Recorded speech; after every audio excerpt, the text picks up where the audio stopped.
kasama natin ang Diyos. Ako'y kasama mo at walang anumang sasalakay sa iyo upang saktan ka. Gawa 18:10. Huwag kang matakot sapagkat ako'y kasama mo. Huwag kang mangamba sapagkat ako ang iyong Diyos. Palalakasin kita, tutulungan kita, aalalayan kita ng aking kanang kamay ng katuwiran.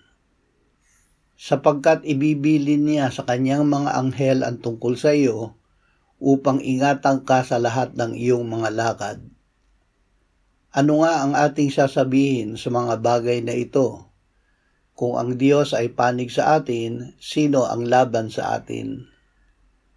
Ama, gawin mong laging gising ang aming pananampalataya na ipamuhay ang iyong kalooban na may tiwala na kami ay ligtas sa iyong pag-iingat.